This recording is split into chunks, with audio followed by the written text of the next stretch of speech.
Library. I'm Zoe Skoulding and I'm joining you from Menai Bridge, Anglesey. And I'm a poet, so I love libraries. I spend a lot of time in them and they mean a great deal to my life and the way that I work.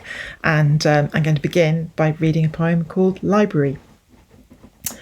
Where the books have melted into one another and the titles have faded away, they leave a memory of paper, of words fixed in material, seepage of ink below the surface, the print showing through on the other side of the page, like two stories going backward and forward at the same time.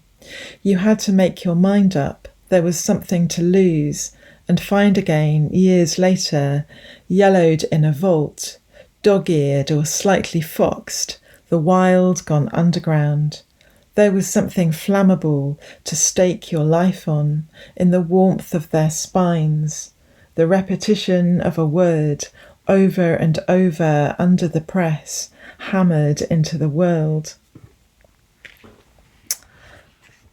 So that is from Remains of a Future City, which was published a few years ago.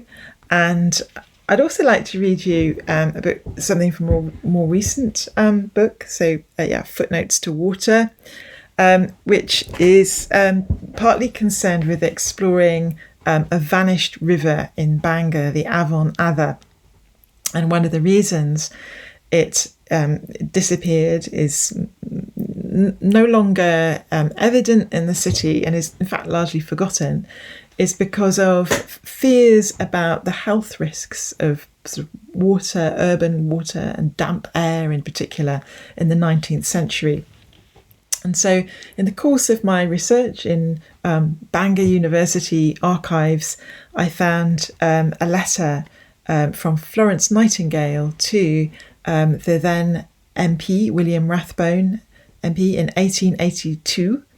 And this became the starting point for writing a poem, which I thought I would read, given these times of pandemic.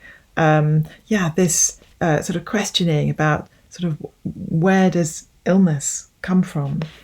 And so libraries give us this fantastic historical dimension to our life and our thought, and that's one of the things I especially appreciate about them. Miasma. Look very carefully at the house closets and pipes, and also to the street drains, and whether the subsoil is dry and clean. This Bangor typhoid is so disastrous a thing. Florence Nightingale, letter to William Rathbone MP, 1882. The city sang the air the song was, or its air sang us. We aired the song, and sickness came out of the water like mist or muffled voices rising from the marsh at night. We never asked who made the shape of the air or who owned it or why this place and not another.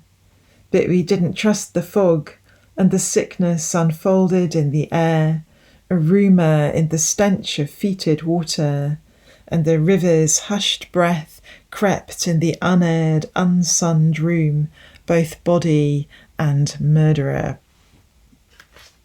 Okay, that letter actually from Florence Nightingale is also online, and so that's one of the wonderful things that libraries do is share physical things in other contexts too, and kind of open up these kinds of exploration for everybody, no matter where you are.